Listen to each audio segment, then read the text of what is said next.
भंडारा गोंदिया लोकसभा क्षेत्रात पहिल्या टप्प्यात होणाऱ्या लोकसभा निवडणुकीच्या प्रचारासाठी प्रफुल्ल पटेल यांच्या बालेकिल्ल्यात राष्ट्रवादी काँग्रेस शरद पवार गटाचे नेते रोहितदादा पवार आले असता त्यांनी सांगितले की या ठिकाणी महाविकास आघाडीचे डॉक्टर प्रशांत पडोळे हे निवडणूक लढत आहेत, तर महायुतीचे ठेकेदार सुनील मेंढे हे निवडणूक लढत असून या मतदारसंघात डॉक्टर विरुद्ध कॉन्ट्रॅक्टर अशी लढत होत असून या मतदारसंघात महाविकास आघाडीचा उमेदवार निवडून येईल असा दृढ विश्वास रोहितदादा पवार यांनी व्यक्त केला आहे. सहज काही लोकांना विचारलं आपले उमेदवार कोण आहेत, मी माहिती घेतली होती, पण म्हणलं इथं असणाऱ्या नागरिकांना थोडंसं विचारूया.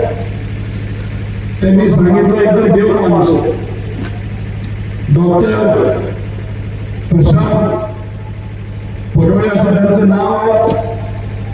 करोनाच्या काळामध्ये इथं असणाऱ्या जनतेला जेव्हा केव्हा अडचण आली तेव्हा कुठे एवढी फी दिली पाहिजे तेवढीच दिली पाहिजे. गरीब असेल तर त्याला मोफत सुद्धा सेवा ही डॉक्टर प्रशांतनी कुठे दिलेली आहे.